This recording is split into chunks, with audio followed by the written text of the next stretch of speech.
If you're trying to watch videos in Google Chrome but there's no sound coming through, don't worry. In this video, I'll show you a few quick settings you can check to get audio working again. Start by opening Google Chrome and visit any website or video where you're having sound issues. If the video is playing but you can't hear anything, Chrome's sound settings may be blocking audio.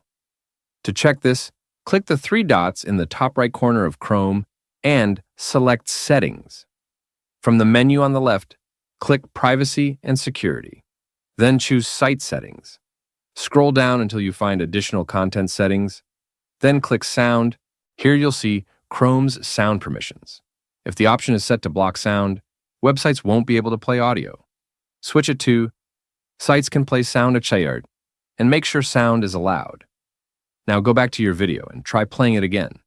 In many cases, the audio should start working immediately. There's also another quick thing worth checking. If the issue only happens on one website, Chrome may have muted that specific site. Simply right-click on the Websites tab at the top of Chrome.